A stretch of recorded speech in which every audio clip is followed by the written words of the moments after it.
Umangat na ang Pilipinas sa upper middle income category batay sa pinakahuling income classification ng World Bank matapos maabot ang itinakdang gross national income o GNI per capita threshold. Ayon sa Department of Economy, Planning and Development, umabot sa $4,850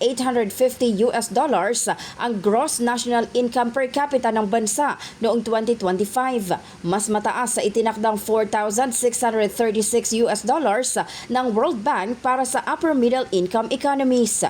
Ito ang unang pagkakataon mula noong 1987 na nakaalis ang Pilipinas sa lower middle income classification. Sinabi rin ng World Bank na nakatulong sa pag-angat ng bansa ang malawakang paglago ng ekonomiya sa iba't ibang sektor sa nakalipas na 5 taon kung saan nagtala ang Pilipinas ng average na 5.8% economic growth. Tinawag naman ni Pangulong Ferdinand Marcos Jr. na isang mahalagang tagumpay para sa bansa ang bagong klasifikasyon na ito ng World Bank.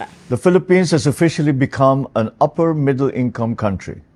After nearly 4 decades as a lower middle income country since 1987, this milestone affirms that the economic policies that we have pursued over the past 4 years have been effective. Our steady economic growth, broadly stable currency, and long-term reforms have strengthened our economy even amid global uncertainties. It validates the progress that we have made and the resilience of the Filipino people. Ayon pa sa Pangulo, nagpapakita rin ang bagong katayuan ng bansa ng mas mataas na kumpiyansa ng mga mamumuhunan sa ekonomiya ng Pilipinas.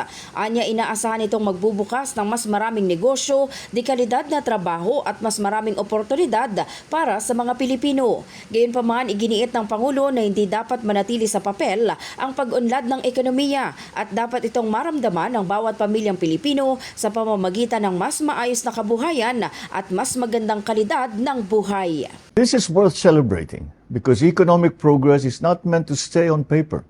It is meant to open doors, put food on the table, and give every Filipino the chance to build a better life. That is the work that we will continue to do until every family feels the benefit of our country's progress. In the heart of changing lives, ako si Brigada Maricar Sargan ng 15.1 Brigada News FM Manila, The Music and News Authority.